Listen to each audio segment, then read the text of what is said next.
So I have today some advice for home buyers. Actually, one piece of advice. And that advice is this. Get to know this thing. What this is the California Residential Purchase Agreement and Joint Escrow Instructions. California Association of Realtors Form, RPA, CA, revised 1215. Interesting thing, these are the rules. Every single residential sale that happens in the state of California, the offer needs to be written up on this, and then it's used as a template to make the escrow instructions. And it amazes me the number of people that are actively out looking for a house, whether they've actually purchased a house or not, and have never looked through one of these things. In fact, today I was thinking about it. It was a first-time homebuyer couple that came in, and we were chatting at an open house in Costa Mesa. And we were talking about what they've been doing, and right up front, they were great. They're like, we already have an agent, we think you're great, but, don't try to whatever. So I'd asked them, and as they were explaining to me about how much they knew, I said, well, knowing the answer, how much time have you spent going through the RPA? I'm like, what? I said, so you actually haven't sat down and looked at the purchase agreement? And they said, no. Their agent, over the course of 3 months, had never walked them through this once. How in the world are they going to be able to successfully buy a house if they don't know how to negotiate their way through just the offer? Secondly, this is also really important for people that are veterans of home buying. Don't know if you caught this. Right at the very top, it says revised 1215. If you haven't purchased a house in the last 3 years, you haven't seen this form either. In fact, I did my first purchase mortgage loan when I was on the loan origination side of the business back in 1992. Okay? So 26 years ago. And in that time, there have been several changes to the RPA. A couple of those were substantial. So if you're in the market to buy a house and it has been a while, you absolutely need to get familiar with this. What I want to do is I want to walk you through a couple of key points to notice. But what you need to do is get with a good real estate agent, get a copy of one of these things, and learn it. I've learned the hard way. The one thing you don't want to do is sit down as a buyer going through what are 10 pages of mostly legalese. At the same time, you're all emotional and excited about buying a house, right? Another way to think about it, it's an analogy I like to use, and that is to Monopoly. So you get the Monopoly box, and you put the thing down, and you open it up, and if you've never played Monopoly before, you pull out the rules, right? The rules explain that it's clockwise motion, you collect $200 when you pass go, and community chess, and all that. But if you don't know the rules, you have absolutely no chance of winning the game. The difference between these rules and the Monopoly rules is that these rules pertain to real money, not Monopoly money. So I just want to take a quick minute and summarize a couple of things to get you briefly familiar with this, and then your homework is going to be to get much more familiar with it. First page of 10 is really simple. Well, no, it's actually not simple, but it's the basics of the transaction. You've got the purchase price, who the agents are, what the finance terms are, if there is financing, what the initial deposit is going to be. Now, the key thing to know about this is that the form comes pre-printed, but then there are a lot of other details. And those are the details that can make or break a deal.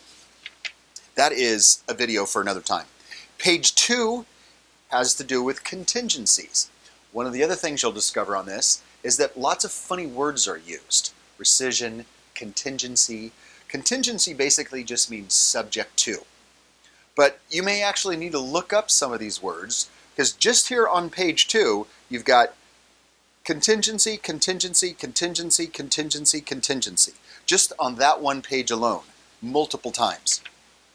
And then as you go through this, there's discussions of who's going to pay for certain costs, who's going to pay for the title costs and the county transfer fee if there is one, or the homeowners association fee. Another significant change about costs having to do with page 3 is how things like a termite inspection are handled. It used to be, way back when I first got in the business, termite was depending on the deal. And then it was required. There used to be a time where Section 1 termite items had to be taken care of if a loan was going to be on the property. But after the blowout in the late 2000s, that actually killed transactions and hurt banks. You'd have a short sale, property's upside down, the sellers have no money and haven't made a payment in forever, the buyers are scraping to get into a house, the lender who owns the house now is completely upside down and they're getting killed and they're moving all the parts around. Finally, they put a deal together, they go to the close, the buyer lender swoops in and says, whoa, what about the termite? Pull the termite report out and there's $6,500 worth of repairs, and that killed the deal. Well, nowadays, and this has just been 6 years since this changed, there's no termite requirement whatsoever. So that's something important to know. Moving on, I want to get to another page that's important. We get to page 6. This is a big question. Item number 14 has to do with time periods, removals of contingencies, and cancellation rights. Do you know how, as a buyer, you can cancel?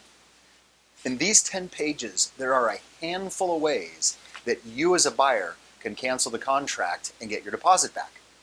How about as a seller? There are none. There are no places in here that once a seller signs a contract that they can cancel. The only way a seller can get out of the transaction is if the buyer breaches the contracts, and hidden in here are all the different ways that a buyer can breach a contract, what the seller is supposed to do, and all the steps involved. Okay? Really important to understand that. Now, moving on, this is another question that comes up. What if the contingency period has passed, I have my deposit in escrow, what happens if I have to cancel?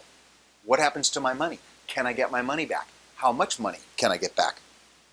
This, a hugely important question, is buried on page 8, clause 21, item B, under liquidated damages, and you have to read 3 sentences in here to find the answer to the question. Again, the specifics of this are a topic for another video, but the important takeaway is you don't want to put any money down as a deposit on a property till you've read through page 8, clause 21, to understand what happens to the money. Then, going on to the very end, we're going to skip past the page 10. These are the signatures, who's the representatives, all of those kinds of things. But another portion about this is the timing. How long is this offer good for? Do you write an offer and do you take what's pre-printed on here?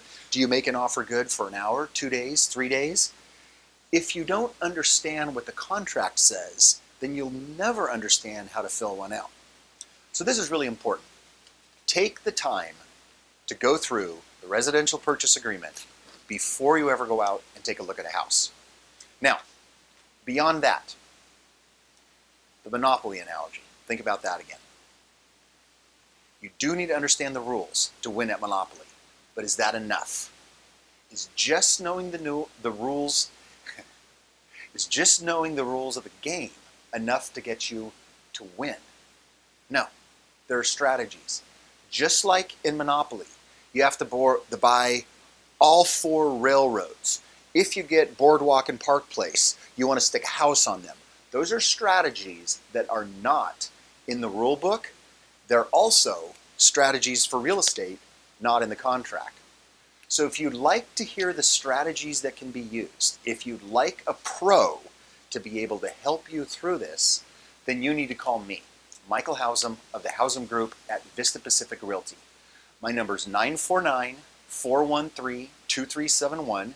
You can email me at michael@hausamgroup.com. Also, do me a favor, click the subscribe button and then hit the little bell next to it. I put these videos out regularly and they're designed to be very helpful for borrowers, buyers, and sellers. All right? Thank you so much and have a great day.